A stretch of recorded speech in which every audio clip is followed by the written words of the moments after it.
The word that's silently killing your attraction. The word you say without thinking.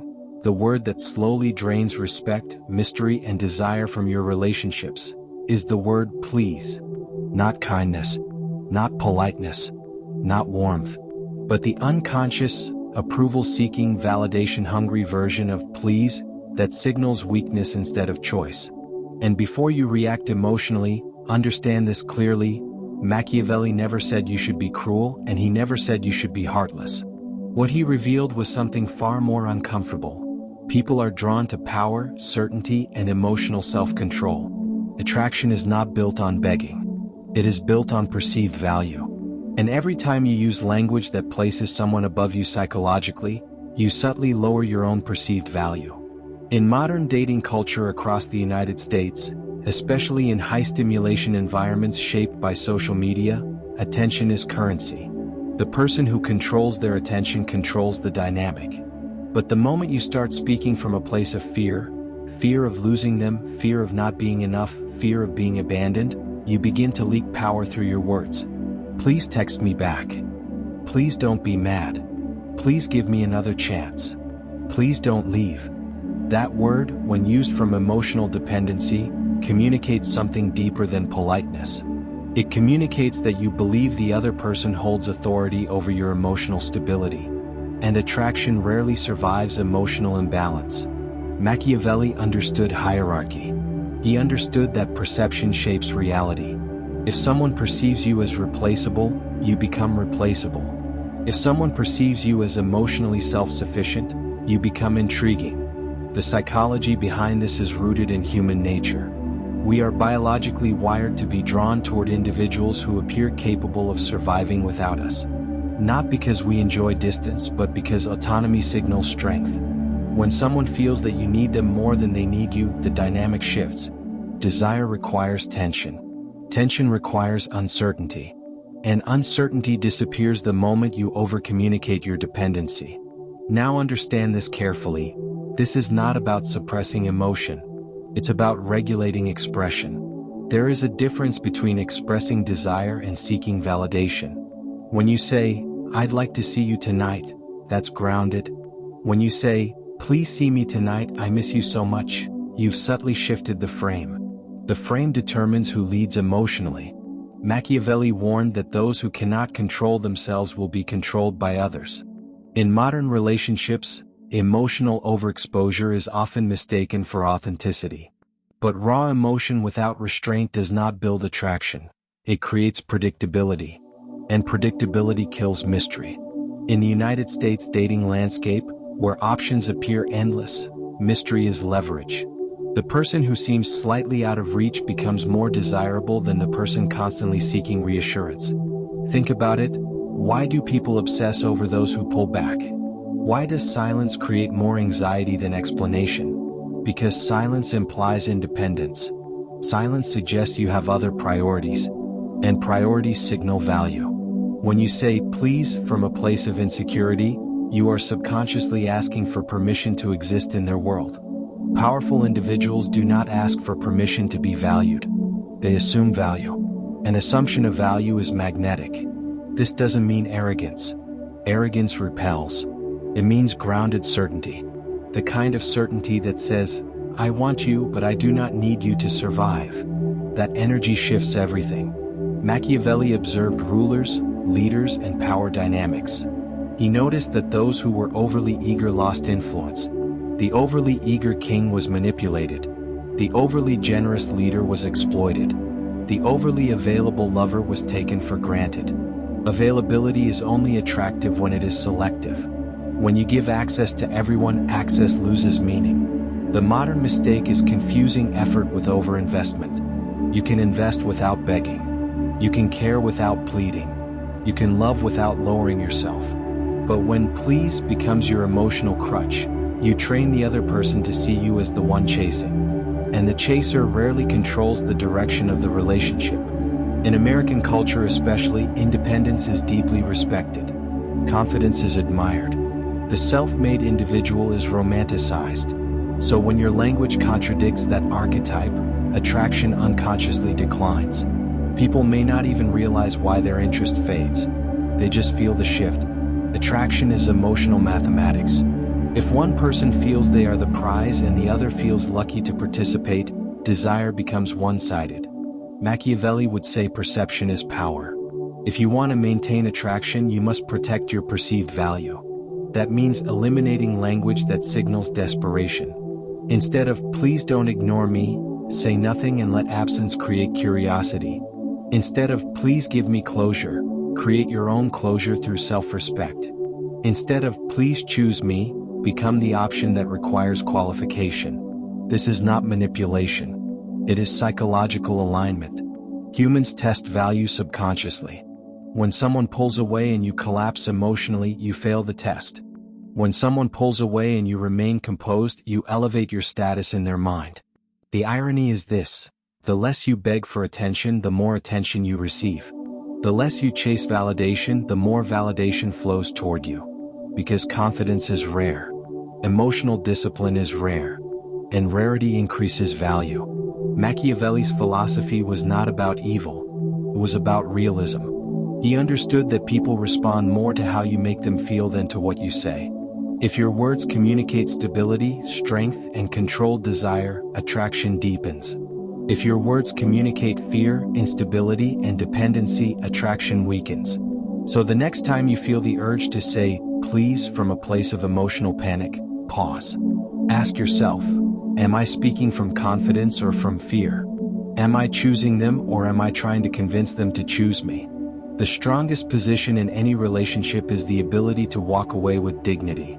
Not as a threat, not as a game, but as a genuine option. When someone senses that you are capable of leaving, they treat you differently. When someone senses that you will tolerate anything to keep them, they test your limits. And once respect erodes, attraction follows. Respect precedes desire. Machiavelli knew that love without respect collapses. Power without control collapses. And attraction without tension collapses. So remove the word that leaks insecurity. Replace please with presence. Replace pleading with poise. Replace chasing with choosing. Because the most attractive energy in the room is the person who wants deeply but depends on no one. And once you embody that, you won't need to ask for attention. It will come to you naturally. But here's where it becomes even more dangerous. Most people don't realize that attraction doesn't die in dramatic explosions. It dies in subtle emotional leaks, in small tonal shifts, in micro moments where you unknowingly surrender psychological ground. And once you understand this, you begin to see how language programs perception, because every time you over-explain yourself, over-apologize, or over-clarify your intentions, you remove the very tension that keeps desire alive. And Machiavelli would argue that mystery is not deception, it is strategic restraint. It is understanding that not every thought needs to be expressed and not every fear deserves a voice, especially in a culture like the United States where emotional overexposure has become normalized through constant texting, oversharing on social media, and the pressure to always communicate everything, when in reality controlled silence often carries more power than paragraphs of reassurance. And the moment you start explaining why you deserve love, why you're loyal, why you're different, you subconsciously position yourself as a candidate being evaluated rather than a prize being experienced. And evaluation kills chemistry because attraction thrives on discovery, not interviews. And think about the psychology behind scarcity. Luxury brands don't beg customers to buy. High-status individuals don't plead for invitations. Influential people don't chase validation, they project certainty, and certainty calms the nervous system while desperation activates doubt.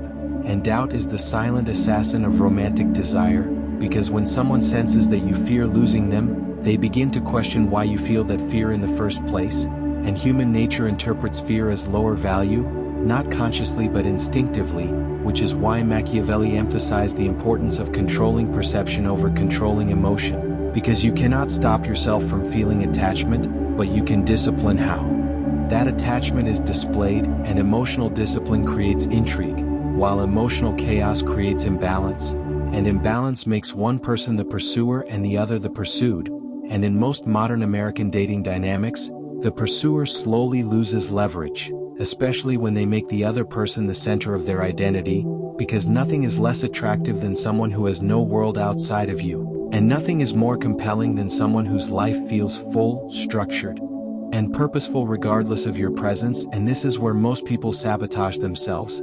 They make the relationship their only source of dopamine, their only emotional outlet, their only sense of meaning, and then they panic when the other person pulls back even slightly, and that panic shows up in words like, "Please? Why are you distant?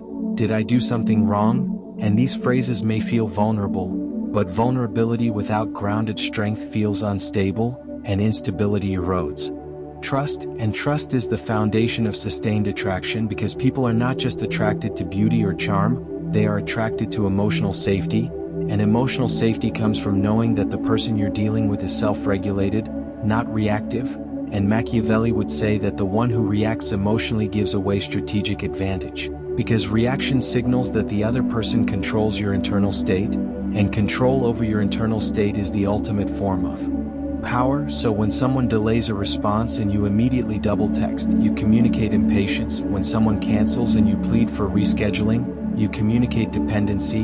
When someone becomes distant and you demand reassurance, you communicate insecurity. And while none of these behaviors are evil, they are costly, because attraction operates like a marketplace, and perceived value determines demand. And perceived value rises when something feels selective, intentional, and slightly unattainable, and it falls when something feels overly available and eager for approval. And here's the paradox that most people struggle with. True confidence is not loud, it's calm. It doesn't need to dominate, it doesn't need to convince, it doesn't need to chase, it simply exists. And that existence creates gravity, and gravity pulls people in without force. And Machiavelli understood that influence is strongest when it feels effortless, not forced, and the moment you start forcing outcomes in relationships, you create resistance, because no one wants to feel pressured into desire. Desire must feel voluntary, and when you beg, you remove the voluntary aspect of attraction and replace it with obligation, and obligation suffocates romance, especially in a society that prioritizes freedom and choice.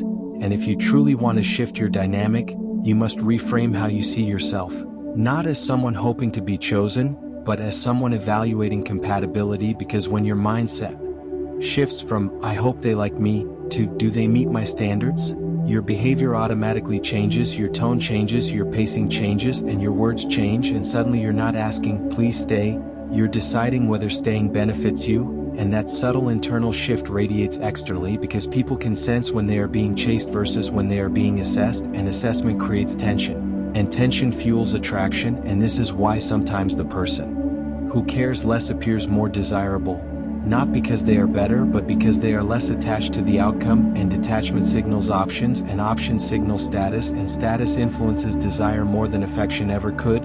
And the truth is harsh but liberating.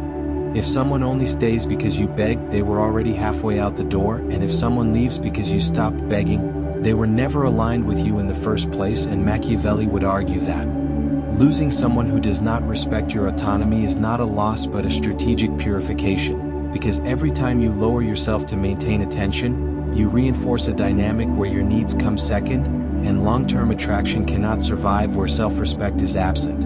So the real transformation begins when you eliminate emotional bargaining from your vocabulary, when you stop negotiating your worth through words, when you become comfortable with silence, when you allow space to either strengthen connection or expose incompatibility.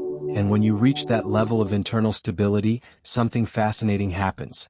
The same energy you once used to chase becomes magnetic, the same presence that once begged becomes commanding, and the same voice that once pleaded becomes composed and deliberate, and people respond differently to you, not because you changed your